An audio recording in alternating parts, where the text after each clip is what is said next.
Dan saya mengucapkan terima kasih banyak atas waktu dan kesempatan yang diberikan kepada saya untuk memaparkan hasil proposal manajemen pariwisata dengan judul Strategi atau Upaya Peningkatan Kunjungan Wisata di Objek Wisata Air Terjun Tiga Susun, Sarambu Sitodo atau Sarambu Rate Bala Bituang. Sebelum kita masuk ke dalam materi, izinkan saya memperkenalkan diri. Nama saya Olga Firanda Taruk Alo. Nomor induk mahasiswa saya 218411611. Saat ini saya masih semester 5. Nah, untuk lebih memudahkan kita memahami materi yang akan saya bawakan, saya membuat sebuah kerangka berpikir, di mana kerangka berpikir ini saya membaginya menjadi 4 bagian. Jadi yang pertama kita akan mengenal Sarambu Rate Bala, yang kedua mengidentifikasi potensi atau kelebihan dari Sarambu Rate Bala, yang ketiga mengidentifikasi hambatan atau kendala dari Sarambu Rate Bala, dan yang keempat pengembangan objek wisata. Kita masuk ke dalam materi yang pertama, yaitu mengenal Sarambu Rate Bala. Air terjun Tiga Susun. Kenapa dikatakan sebagai air terjun Tiga Susun?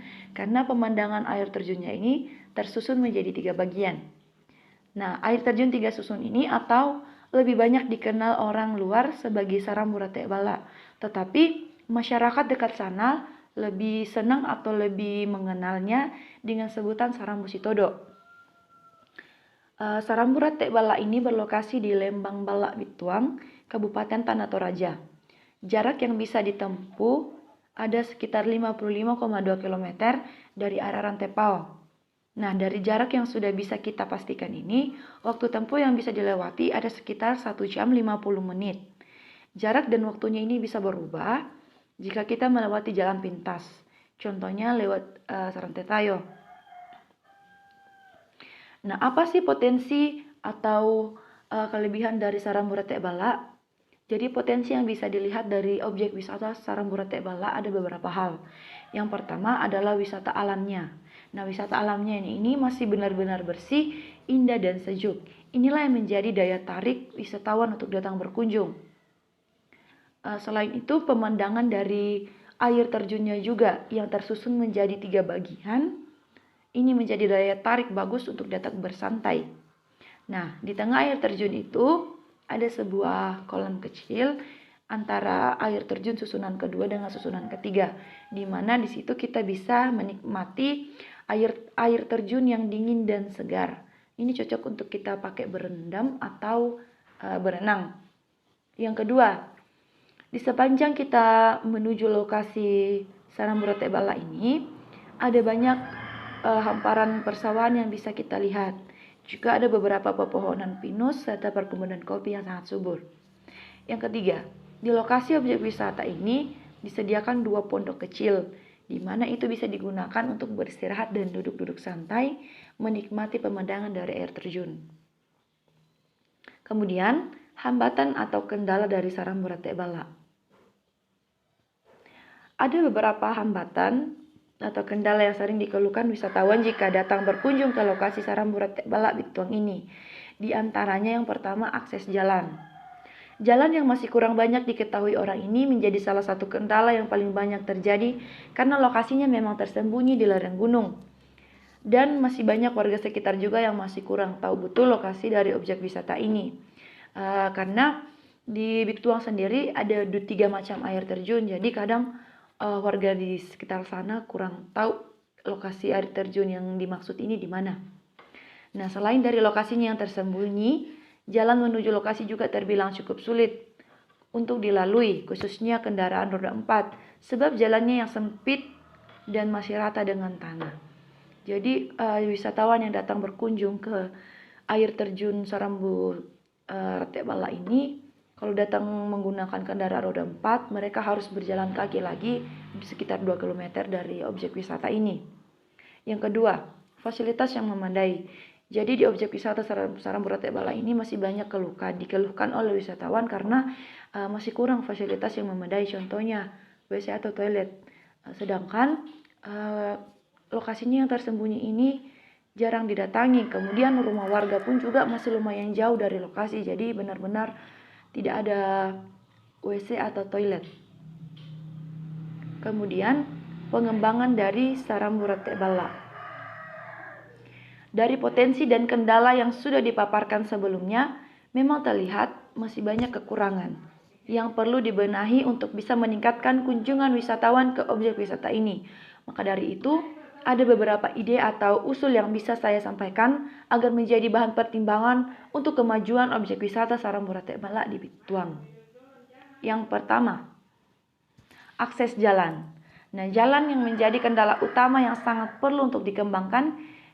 Dengan adanya perbaikan dan pelebaran jalan, bisa menambah banyak minat kunjungan wisatawan ke objek wisata ini.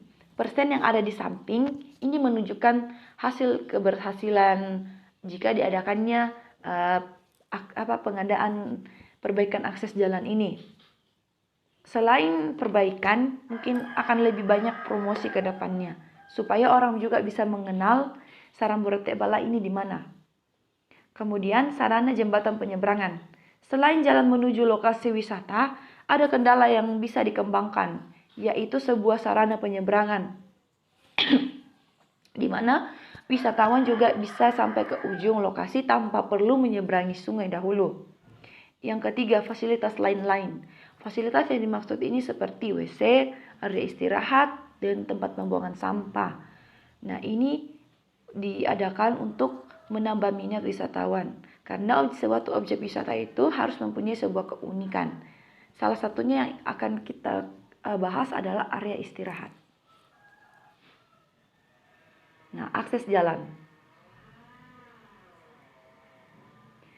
Jadi kendala utama yang perlu untuk dikembangkan dahulu adalah sebuah akses jalan, di mana agar wisatawan mudah melewati jalan menuju lokasi objek wisata ini memang diperlukan sebuah perbaikan jalan dan sedikit pelebaran agar kendaraan roda 4 bisa lewat. Dari gambar yang di samping, ini adalah jalan turun ke bawah air terjun, di mana jalannya masih benar-benar tanah dan banyak semak-semak. Namun, banyak wisatawan yang mengatakan bahwa inilah yang menjadi tantangan kita datang berkunjung. Tetapi jika saya perhatikan, jika hujan turun, jalan menuju ke bawah itu bisa menjadi sangat licin dan berbahaya.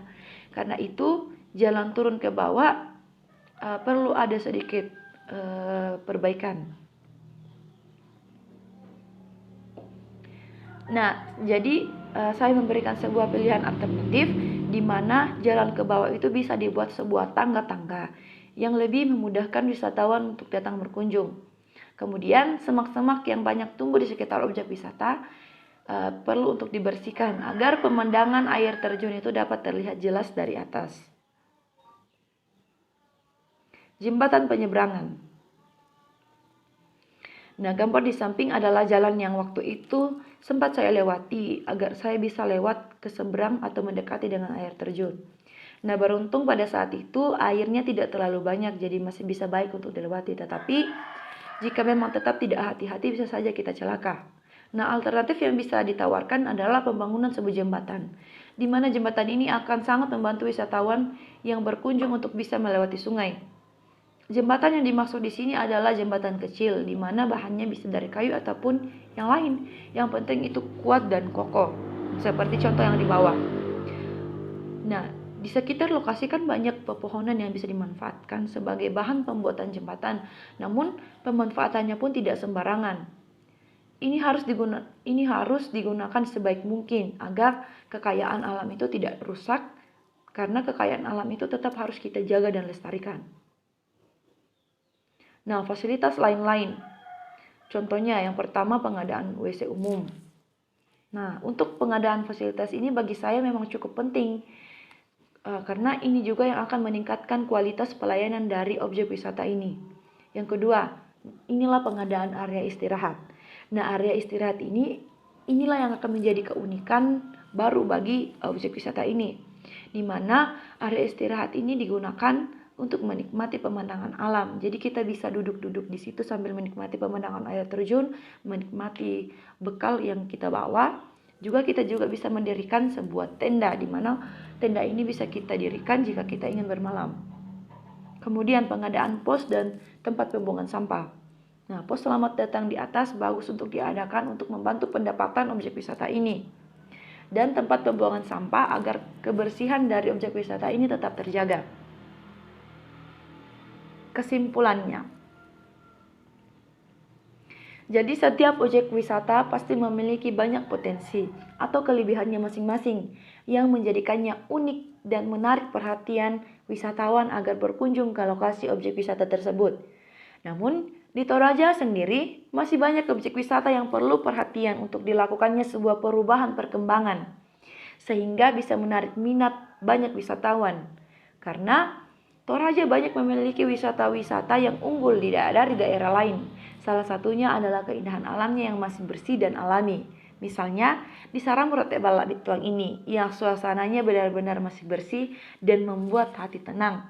Jadi cocok untuk datang bersantai. Nah, pemerintah setempat seharusnya bisa melihat dan mengusulkan perkembangan wisata ini untuk bisa meningkatkan pengunjung wisata di objek wisata tersebut. Bukan hanya objek wisata ini, namun objek-objek wisata lainnya yang bisa membangun daerah pariwisata yang banyak dikenal oleh orang luar daerah kita Toraja. Jadi mungkin ini saja yang bisa saya sampaikan. Terima kasih sudah mau mendengarkan, dan saya juga mohon maaf jika ada salah kata ataupun kata-kata yang kurang dipahami. Terima kasih dan salam sehat.